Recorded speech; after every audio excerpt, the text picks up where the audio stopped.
There is a story they tell in Kingston about the night the music finally had a name.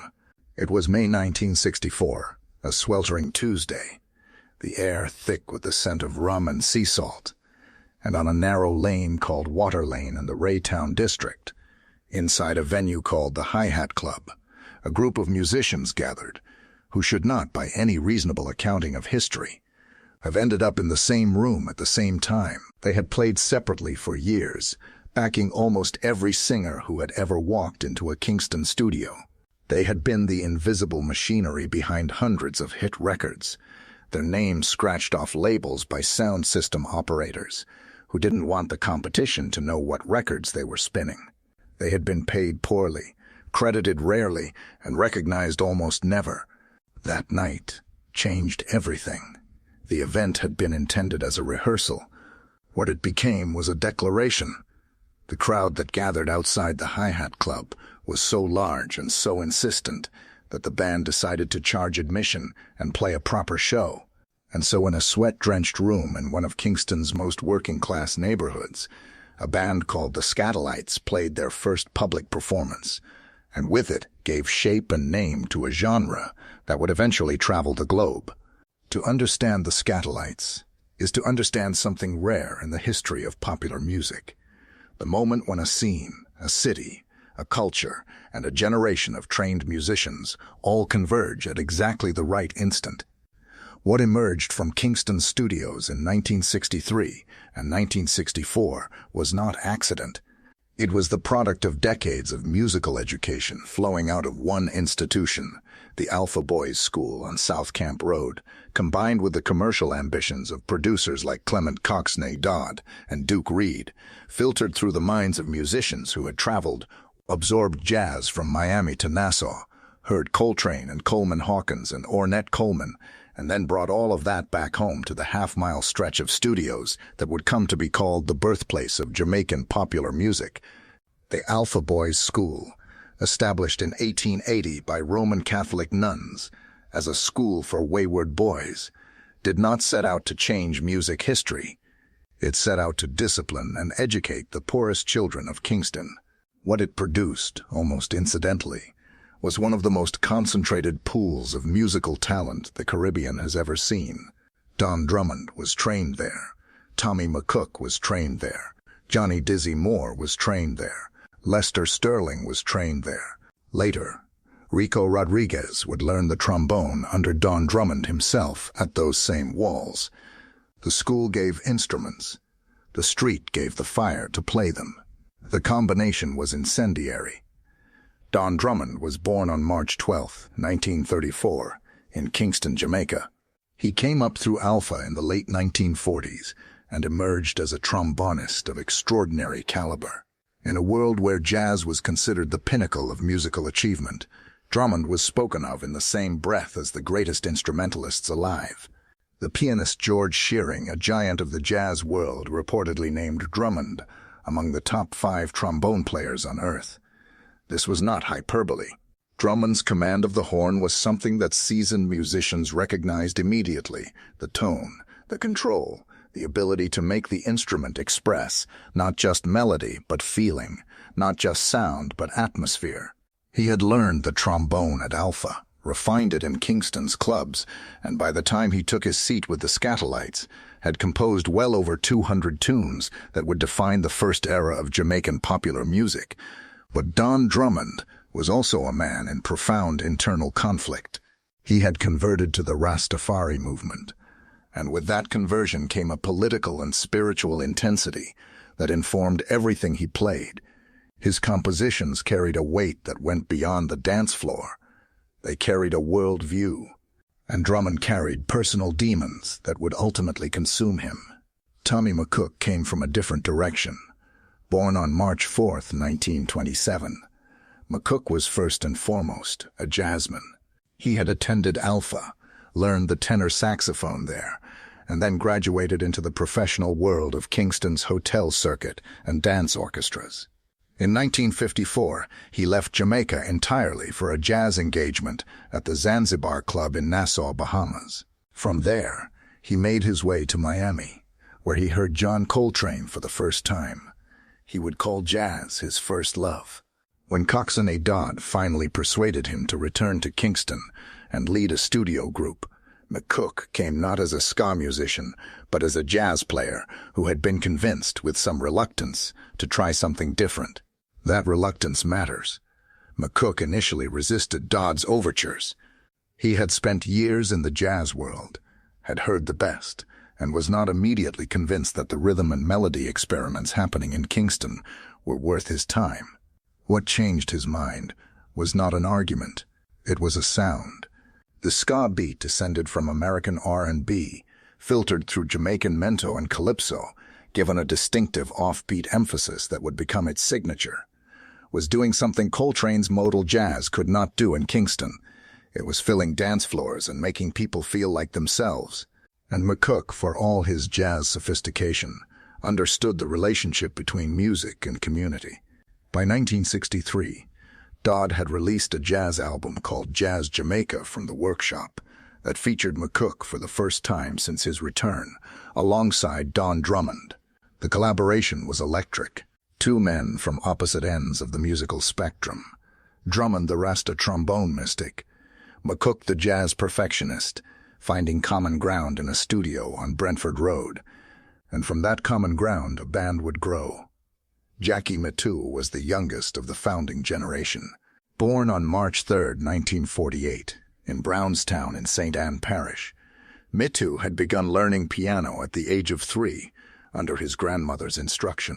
He was of partial Indo-Jamaican descent, and he brought to the band a lyrical sensitivity, a melodic quality in his keyboard playing that went beyond the percussive funk of most ska piano.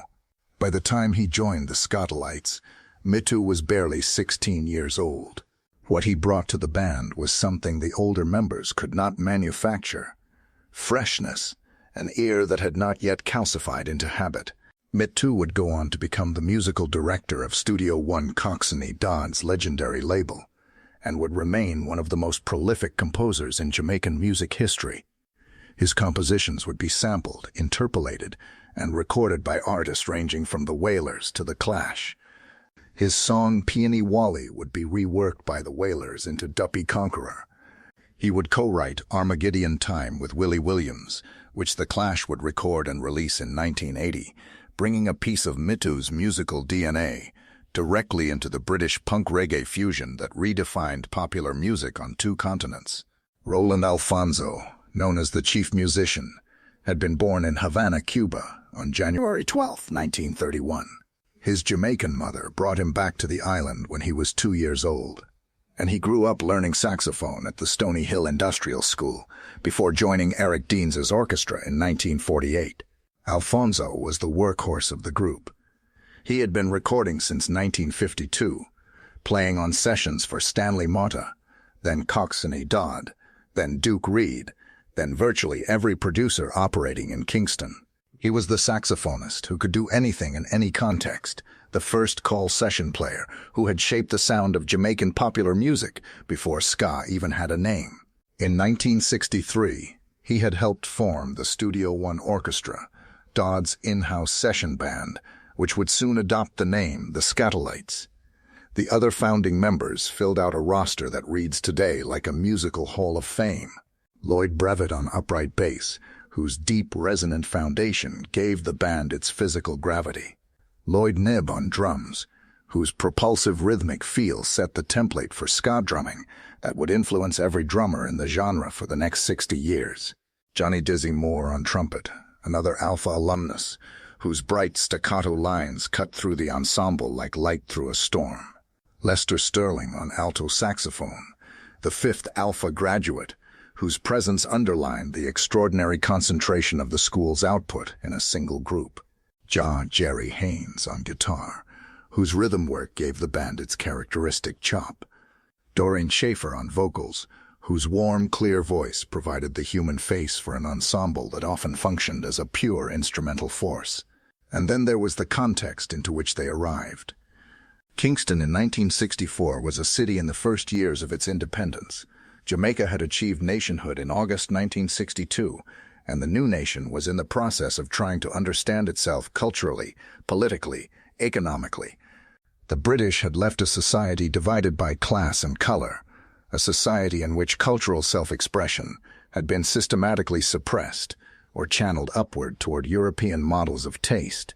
Sake was the sound of Jamaican independence, asserting itself in the only language that mattered at street level.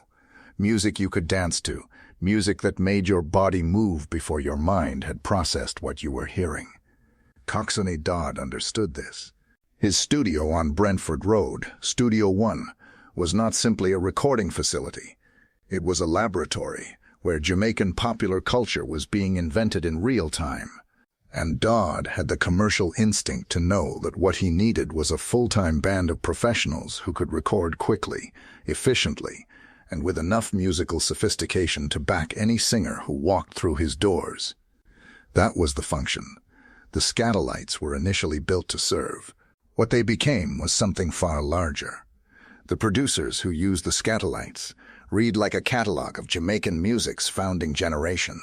Coxsone Dodd at Studio One, Duke Reid at Treasure Isle, Prince Buster, operating out of his own imprint, Vincent King Edwards, Leslie Kong at Beverly's, all of them reached for the Skatalites when they needed the best.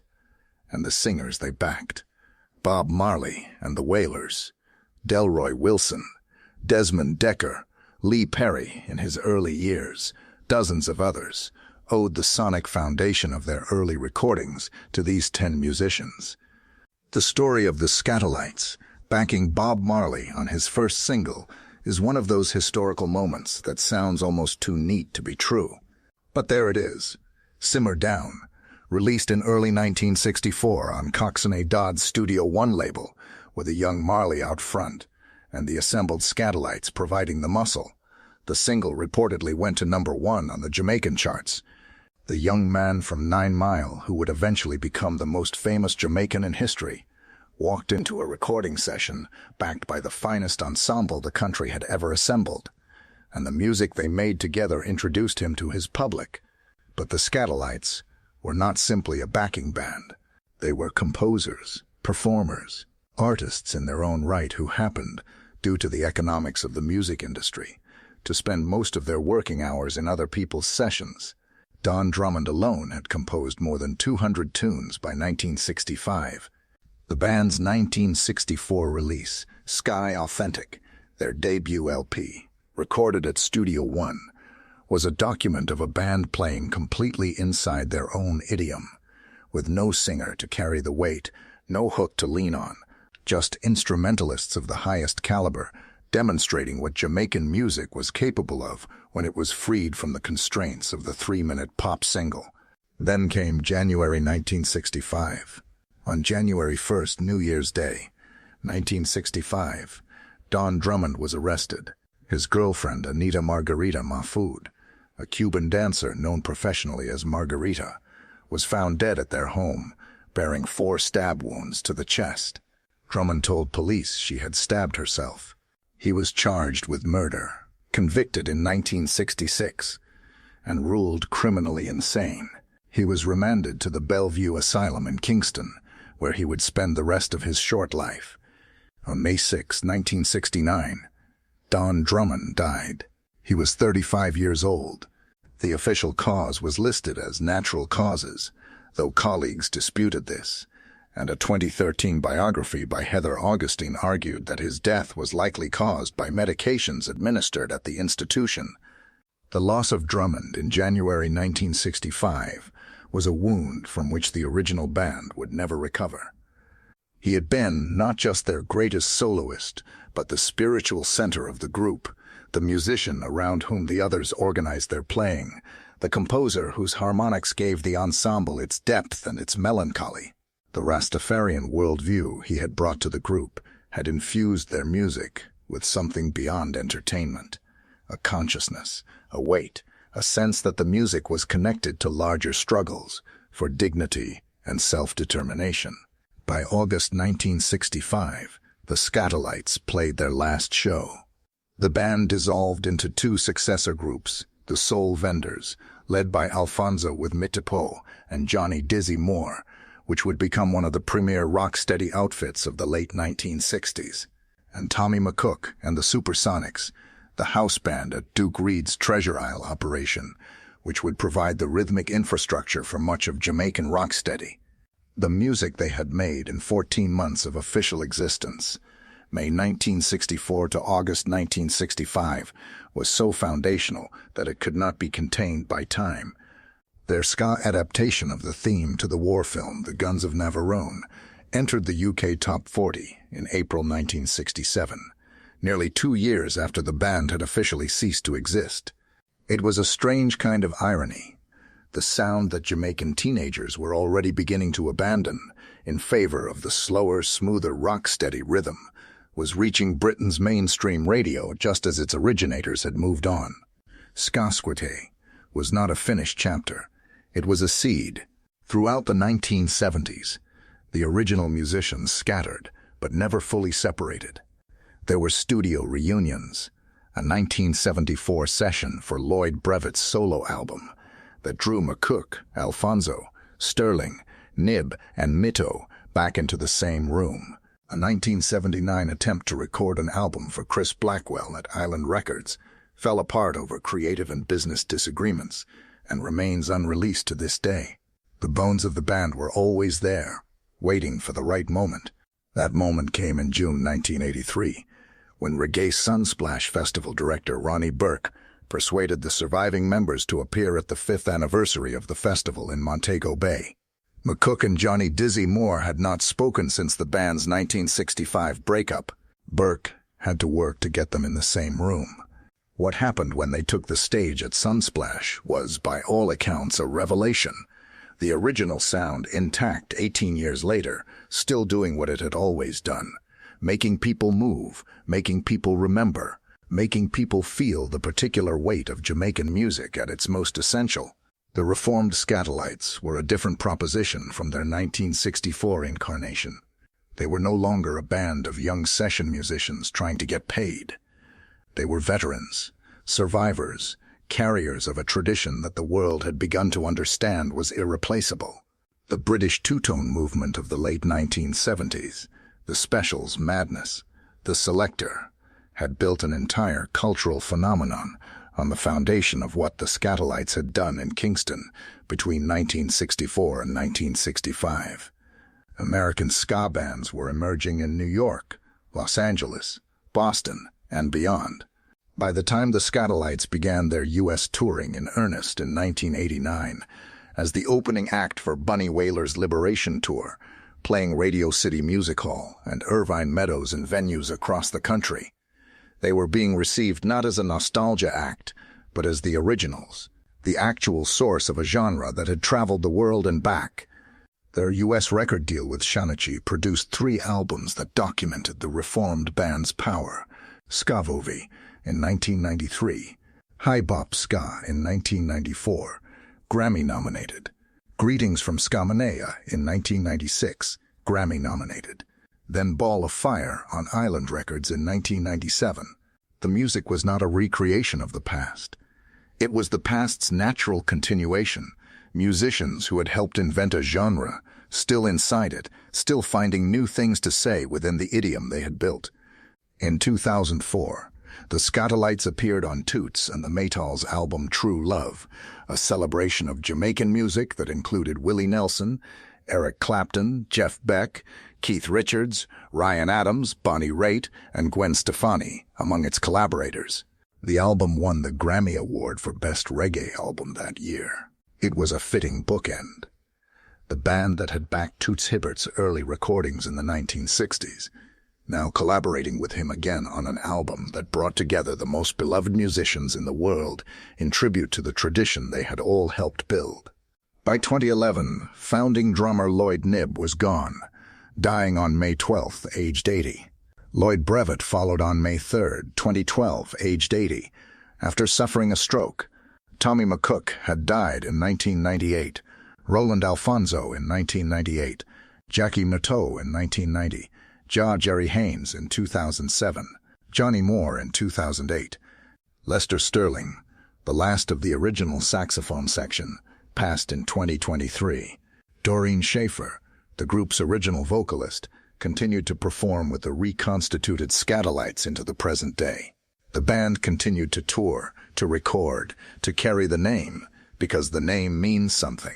It means a specific approach to music, disciplined, sophisticated, rooted in Jamaican experience, but wide enough in its musical vocabulary to speak to anyone who heard it. What the Skatalites built was not just a catalog of recordings, though the recordings are extraordinary. What they built was a vocabulary, the way a saxophone phrase answers a trombone line, the way piano comps under a brass figure, in a way that is neither jazz nor R&B, but something particular to Jamaica. The rhythmic displacement of the ska beat, that emphasis on the offbeat, the upstroke, the 2 and the 4 subdivided in a way that forces the body to respond, whether or not the mind gives permission. These were not inherited conventions. They were invented in Kingston by a group of trained musicians in their 20s and early 30s, who had all gone through the same school, all breathed the same air, all been shaped by the particular conditions of post-independence Jamaica. Don Drummond never recorded a full album outside of Jamaica. He never toured internationally. He never had the kind of commercial success his talent demanded. He spent the last years of his life in a psychiatric institution on the outskirts of Kingston, his hundreds of compositions slowly making their way into the world without him. A 2013 biography by Heather Augustin called him the world's greatest trombonist. That same year, the National Dance Theatre Company of Jamaica performed a ballet about his life titled Malungu, the pet name Anita Mafood had used for him. Jackie Mittoo died of cancer on December 16, 1990, aged 42. His funeral was held at the National Arena in Kingston, and Coxsone Dodd said in tribute, "He was an ambassador of our music worldwide. There can be no doubt. Read the legacy this young man has left behind." In 2024, Mittoo's album Macca Fat was named the jury winner of the Slight Family Polaris Heritage Prize at the Polaris Music Prize in Canada, 34 years after his death, his music finally receiving the formal recognition that had eluded him in life. Tommy McCook received the Order of Distinction from the Jamaican government in 1975. Roland Alfonso received the Officer of the Order of Distinction in 1977. McCook died in Atlanta on May 5, 1998 of pneumonia and heart failure, age 71.